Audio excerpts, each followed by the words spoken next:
and I'm doing my individual presentation for the cooperative. What our assignment was to get to know and talk to some of the leaders of the credit union to find out their why, that's why they do their job, what drives them to get up every morning, go to work, and actually do what they do every day. So I was able to interview 3 people. I wanted to start with Ben Woodcox. Ben Woodcox is the VP of Branch Operations in our West Division. He's been with Beacon for about 19 years. He actually came from the banking world, so I can relate with that, being in the banking world for about 24 years of my career. He was telling me that he's so much happier here. He's had several job offers to leave the credit union world and go back.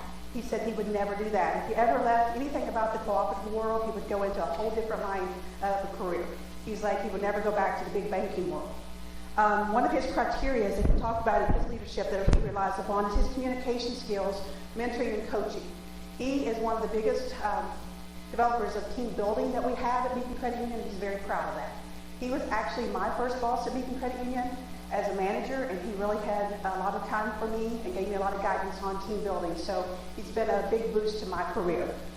The other person I got to talk to, which really was interesting for me, is Dustin Custers. He's our CFO. He's been with Beacon for about 4.5 years. The difference between Dustin is he was not going to be sitting there telling me, I get up and do this because it's the members, or I get up and do this. He gets up and does what he does every single day to give the bottom line of where we are as a credit union financially, so he can tell the board of directors and take up to our CEO, this is what we have, this is what we can do, this is what we can accomplish. He keeps the emotion out of his role so he can make good, sound decisions so the credit union will succeed. He leaves the emotional decisions to Kevin Willour, our CEO, and he's able to help guide him and push him in the right direction, but give him that bottom line. To me, that was very interesting because a lot of people that I've interviewed have given me the fluff of a credit union about the membership and how they're member-owned and what we can do for them. He put a different spin on that, and I really enjoyed talking with him.